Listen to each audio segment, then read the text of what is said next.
O termo coringa é largamente usado como algo versátil e vantajoso, como no baralho, onde sua carta assume qualquer valor. Nos editoriais de moda, é sinônimo de algo que vai bem com tudo. Coringa também é um funcionário multitarefa, tão valorizado nas empresas.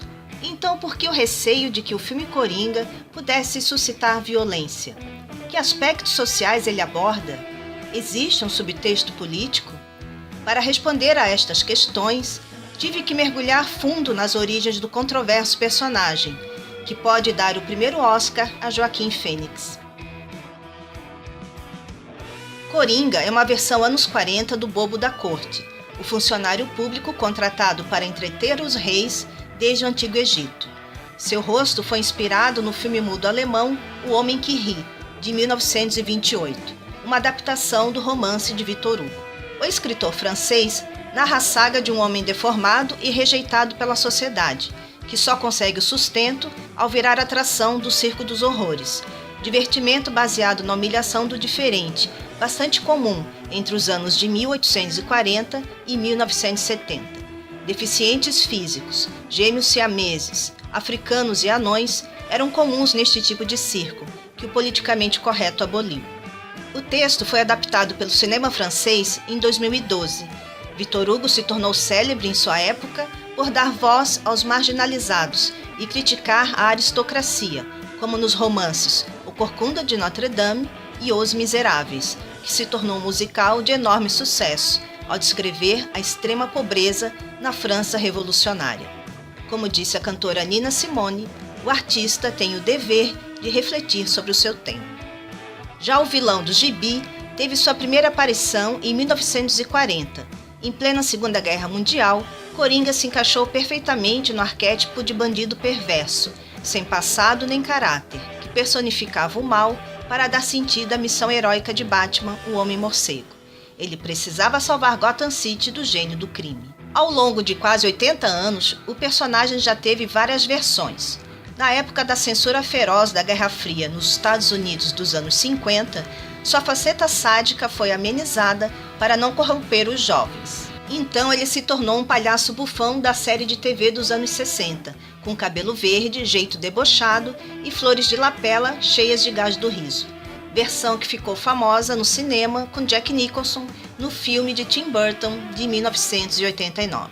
Em 1951, Coringa teve seu passado resgatado no gibi O Homem do Capuz Vermelho, quando Batman combate um criminoso que caiu num tonel de ácido e enlouqueceu. História atualizada décadas depois em A Piada Mortal. Em 1975, ele chegou a ter o próprio gibi, graças à popular série de TV. Em uma das edições chamada O Homem Risonho, Coringa se chamava Arthur e sofria maus-tratos do bisavô, que teria desfigurado seu rosto numa brincadeira de mau gosto. Nas adaptações para o cinema, porém, nunca ousaram mexer no aspecto fundamental da história, a luta do bem contra o mal, uma noção disseminada por religiões monoteístas como o cristianismo e o islamismo. Esta oposição foi criada por Mani no século III, na Pérsia, atual Irã, fundador de uma religião que durou mais de um século e tinha adeptos na Ásia, África e Europa.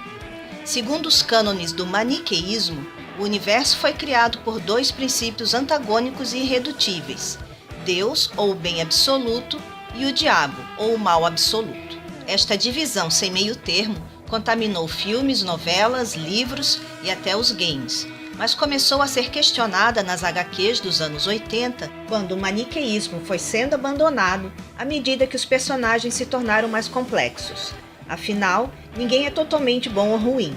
Ser falho é próprio do ser humano, que não se encaixa nesta visão simplista de mundo. Em O Cavaleiro das Trevas, filme de 2008, dirigido por Christopher Nolan, o antagonista Jack é vivido por Heath Ledger, que ganhou um Oscar póstumo de melhor ator coadjuvante por seu coringa mórbido e sarcástico. Para se distanciar da versão jocosa de Jack Nicholson, ele se inspirou no psicopata Alex, de Laranja Mecânica, e no ícone punk Sid Vicious, da banda Sex Pistols, que morreu de overdose aos 21 anos. Numa trágica coincidência, Ledger faleceu em virtude de uma combinação fatal de remédios aos 28 anos, antes do lançamento do filme. Em Estudo de Caso, Coringa é um gangster sádico, líder de uma máfia poderosa que criou a identidade Capuz Vermelho para cometer pequenos crimes, como no filme de 2016, Esquadrão Suicida, com Jared Leto. Nesta versão cyberpunk, ele é um psicopata que tem um relacionamento abusivo com Arlequina, a psiquiatra do Asilo Arkham que tentou salvá-lo, mas acabou convertido ao mundo do crime. Coincidência ou não, a pior versão do Coringa no cinema também é a mais maniqueísta. O filme Coringa, de 2019, é dirigido por Todd Phillips e conta a história de Arthur Fleck, um comediante de stand-up frustrado que cuida da mãe e trabalha como palhaço de rua. Ele é sacaneado pelos colegas, pelo patrão e até pelo serviço social, que suspende seu tratamento psiquiátrico por causa dos cortes do governo. Ele sofre de uma doença caracterizada por gargalhar em situações estressantes. Para criar a característica risada do Coringa, Joaquim Fênix contou que assistiu a vários vídeos de pessoas com este transtorno, chamado afeto pseudobulbar, em que a pessoa tem acessos de riso ou choro causado por um traumatismo craniano. Coringa se passa na Nova York decadente do início dos anos 80, cheia de referências aos primeiros filmes de Martin Scorsese, e dissolve a divisão binária e artificial entre mocinho e herói, por isso causa desconforto. Ao dar alma ao personagem caricato, o diretor segue a linha de Malévola, a bruxa da Bela Adormecida, que era na verdade uma injustiçada. Já Coringa é o resultado de uma sociedade desigual, que só o enxerga quando ele surta. O filme pinça aspectos do personagem de A Piada Mortal, de 1988, escrito por Alan Moore. Jack Napier é um químico que trabalha numa empresa de baralho e sonha em ser comediante. Em outro gibi, ele se chama Joseph Kerr, um garoto traumatizado, zoado na escola e maltratado pelo pai. O menino se vinga colocando fogo na casa e depois foge. Como diz o personagem, se ele precisa de um passado, que seja de múltipla escolha. Arthur é um ex-interno do Asilo Arkham, um sanatório que se tornou conhecido dos fãs de Batman na HQ de 1990. Na HQ, o Coringa é o mentor de um motim às vésperas do Dia dos Tolos, que no Brasil se chama Dia da Mentira. A psiquiatra Ruth alega que ele sofre de uma doença neurológica semelhante à síndrome de Tourette, quando a pessoa não consegue conter o linguajar chulo e possui tiques nervosos.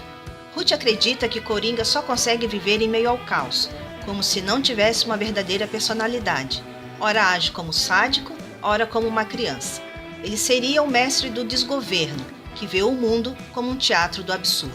Em síntese, o filme de 2019 é um mosaico das várias referências do personagem ao longo dos tempos, adaptado aos dias atuais. Coringa não faz apologia à violência, mas faz um alerta para as consequências da falta de empatia crônica em relação aos seres invisíveis da sociedade. O nascimento da persona na escadaria remete às origens do Capuz Vermelho, e a canção de Frank Sinatra, That's Life, que abre o filme, nos faz viajar para a Inglaterra dos anos 70, quando Sid Vicious fez sua versão de My Way. Sim, algumas pessoas se divertem pisando nos sonhos alheios.